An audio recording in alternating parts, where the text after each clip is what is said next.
The Fast Panther, otherwise known as the German Tier 7 tank destroyer, the J Panther, and this one is actually one of the most fun tank destroyers that is similar sort of playstyle to what you would see with the Soviet tank destroyers, where it's a non-turreted tank featuring a fairly high alpha damage gun, albeit considerably lower than things like the Su-152 etc, but it features this really powerful combination of having speed, mobility and being able to turn very quickly as a non-turreted tank destroyer, whilst also being able to dish out a lot of damage.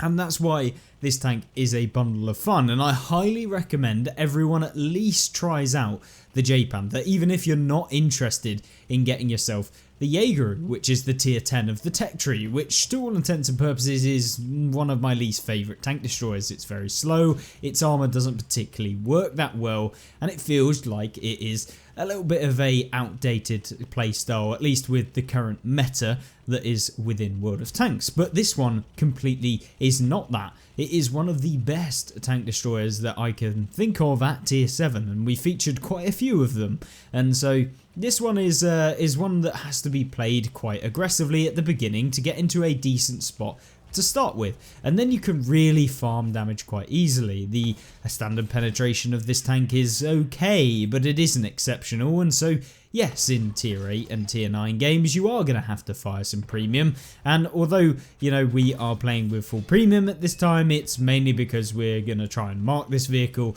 at some point in the future, so when I have a couple of games in it we might as well fire it. Also that I don't need the silver at this moment in time, so we may as well use it. But this was played live on stream, and of course when you're playing live on stream you've got loads of distractions and stuff like that that is interacting with the chat. Not that you personally are the distraction, but you don't necessarily get as much of a thought process. But this stream went exceptionally well, being able to have really amazing games whilst also having some fantastic conversations with you guys along the way, and yeah, this was definitely one of the results out of the lot of them. But the whole point in today's video is to showcase some of the tanks that people kind of disregard, and I'm sure a lot of people in the game have played this tank and probably thoroughly enjoyed it, but I would actually go as far to say that I would 100% buy this tank back and actually try it again, maybe even go for some marks if you were so inclined. And of course, even if you're not, this tank is just really fun to play. It has a play style that both can use camo and concealment to a degree. I mean, the tank is not insanely good at being able to stay undetected. It is quite a large vehicle, and so the concealment of this tank isn't as good.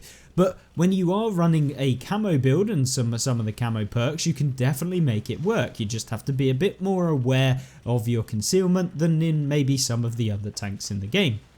But obviously we are playing on Nebelberg Small. This is one of the maps that is quite good, but we found ourselves a nice little arty piece. That's a real shame for the enemy artillery. And then, as typical arty players, he decides to fire right before being taken out. So goodbye, and how do we say, good riddance to the enemy artillery there. But we found ourselves a TNH 105, and you can see how quickly we're reloading with this tank. It's because although we have relatively high alpha, because it's not insanely high, we've got the ability to do what some other tanks in the game simply don't have. Things like the ISU-152, the SU-152, some of the high alpha damage tanks don't have the option to fire every 5 seconds that this one basically does, or every 6 seconds if we're being exact.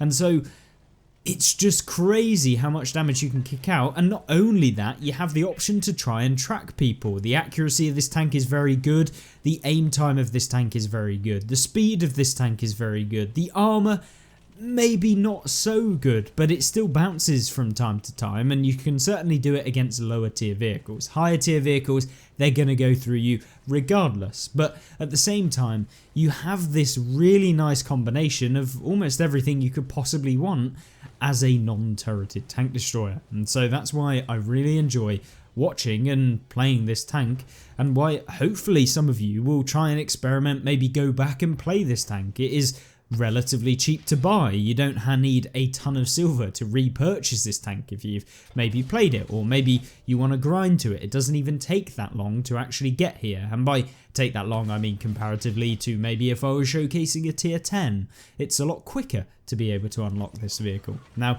what you're seeing me do here is, yes, we can hit the T&H, but what happens if we get spotted here? I'm a bit concerned that that might be the case, so we pull back behind the building so that if we do get spotted, which we did, we can use the building as cover from any of the TDs that might be camping on the hill.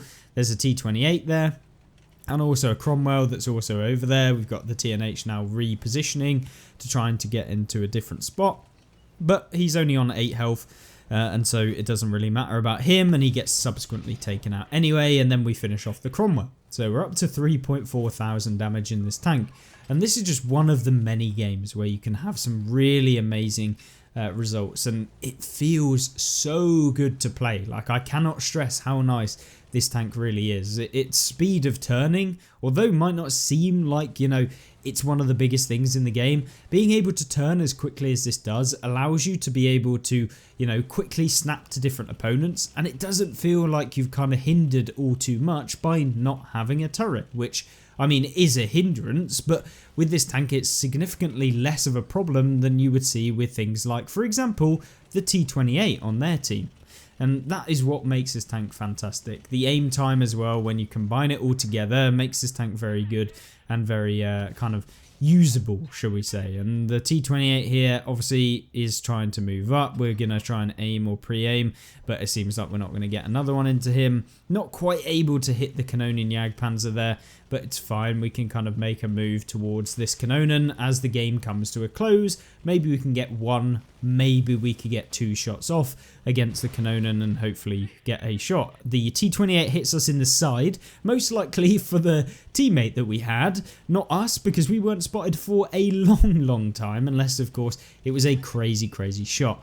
Now I do decide to just push this guy. We might as well get him out of the game, hopefully the team will be able to support me.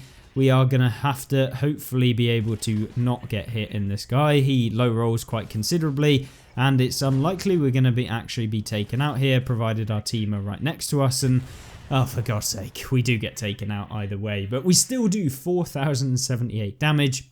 And although, you know, we threw ourselves away at the end, it was to get more damage. We were going to win the game regardless, at least hopefully win the game. And we did in the end either way. And what about a large open map where things don't go as well? What happens if, you know, you maybe go to the wrong position?